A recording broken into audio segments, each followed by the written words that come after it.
আসসালামু আলাইকুম।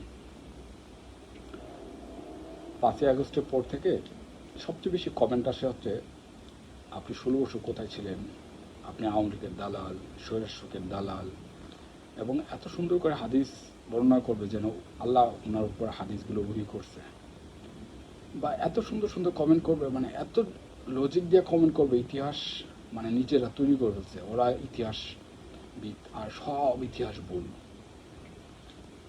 তো তুমি বিশেষ করছে যারা নতুন রাজনীতি করতে আসছেন বা নতুন রাজনীতি করবেন, তাদেরকে অবশ্যই রাজনৈতিক দীর্ঘায়ু করার জন্য তাদেরকে আস্তে আস্তে আগাতে হবে, ধৈর্য নিয়ে আগাতে হবে।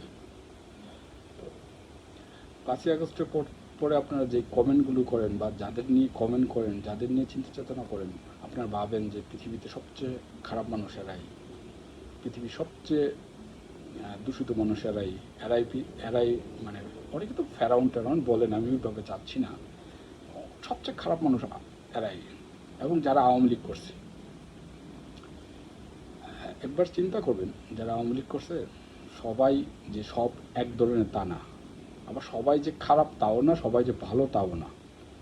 যারা রাজনীতি করে, রাজনীতি সম্পৃক্ত, দীর্ঘমেয়াদী রাজনীতির সাথে সম্পৃক্ত, তাদের মাইন্ডটিসটা অনেক বড়, বিগ হার্ট, তাদের উদারতা বেশি। তো আপনি যতটা খারাপ দিক ওদের তুলে ধরবেন না, তার চেয়ে হাজার গুণ ভালো দিক ওনাদের আছে, ওইগুলো তো তুলবেন না, এটা তো স্বাভাবিক। তো ৫ই আগস্টের পরে আমাদের যে কমেন্টগুলো করেন, আমি না শুধু, আমার মতন অনেক লোক আছে ভাই। ৫ই আগস্টের পর ১৬ বছর কোথায় ছিলাম, ১৭ বছর কোথায় ছিলাম। ২০১৮ সালে ৩২ দিন জেলে ছিলাম ডিজিটাল নিরাপত্তা আইনের মামলায়। এবং এই হিস্ট্রি বলতে গেলে অনেক দুঃখ, অনেক কষ্টের। তারপর মন্ত্রী অফিস থেকে ফোন দিয়ে একটা জেফতে যাওয়ার জন্য বলছিল, আমার গ্রামের জেফত। তখন আমি বলছিলাম, আমার গ্রামের মানুষ যে জেফতে যাবে না, ওই জেফতে আমি অ্যাটেন্ড করতে পারবো না। তখন বলছে যে মন্ত্রী আসবে, আপনি অবশ্যই থাকতে হবে। তাই আমি বলছি, আমার গ্রাম সবার আগে, মন্ত্রী থেকে আমার গ্রাম আগে। আরও হিস্ট্রি আছে।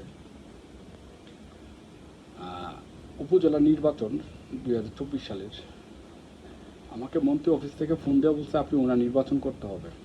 এবং কসবাতে আমি রাজসাক্ষী ছিলাম যে আমাকে প্রলোভন দেখায়া নির্বাচনের জন্য আকৃষ্ট করা হয়েছে।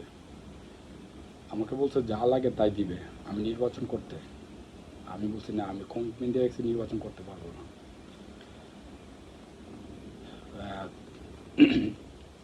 যাকে দাওয়াত করার জন্য মানুষ পাগল হয়ে থাকে, উনি একজন লোক পাঠাইছে আমার বাসায় সকাল 6টায়। বলছে যে রনি, তুমি শুধু একবার ফোন করে বলবা, ভাই আপনি আসেন, আপনি আমার বাড়িতে দাওয়াত রইল, আপনি আসেন। উনি আসবে, উনি রেডি হয়ে বসে আছে। আমি বলছি যে জায়গায় আমার গ্রাম, আমার মুরব্বীরা, গোষ্ঠীর মুরব্বীরা বললা সিদ্ধান্ত নিয়ে আছে, আমি একা কোনো সিদ্ধান্ত দিতে পারবো না। আমি ওনাদের সাথে বসতে হবে, বসে সিদ্ধান্ত জানাতে হবে। আমি দাওয়াত করতে পারবো না। নির্বাচন পরে, যেহেতু উনি একজন পক্ষের লোক, আমি নির্বাচন পরে ওনাকে ইনভাইট করবো। আর আমি এই বিষয় নিয়ে গোষ্ঠীর মুরব্বীদের সাথে এবং গ্রামবাসী মুরব্বীদের সাথে কথা বলবো। তো আপনারা যেভাবে একজনকে খালি চোখে বা ফেসবুকে যেভাবে দেখেন না, বাস্তবে অনেক অনেক ইতিহাস। রাজনীতি যারা করে তাদের প্রত্যেকজনের অনেক অনেক ইতিহাস আছে। রাজনীতিতে দীর্ঘ সময় ধৈর্য এবং নিজেকে টিকে রাখার জন্য অনেক যুদ্ধ করতে হয়।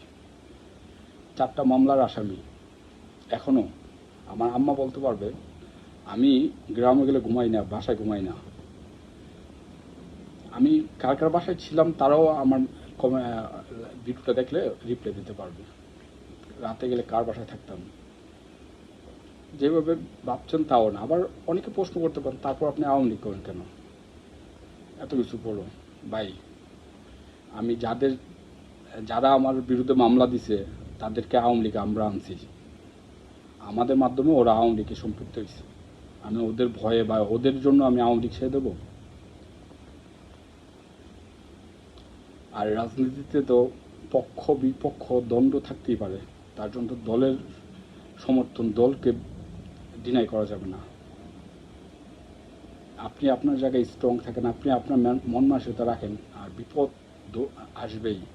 আপনি যেহেতু রাজনীতি করবেন মাঠে, আপনার বিপদ আসবেই।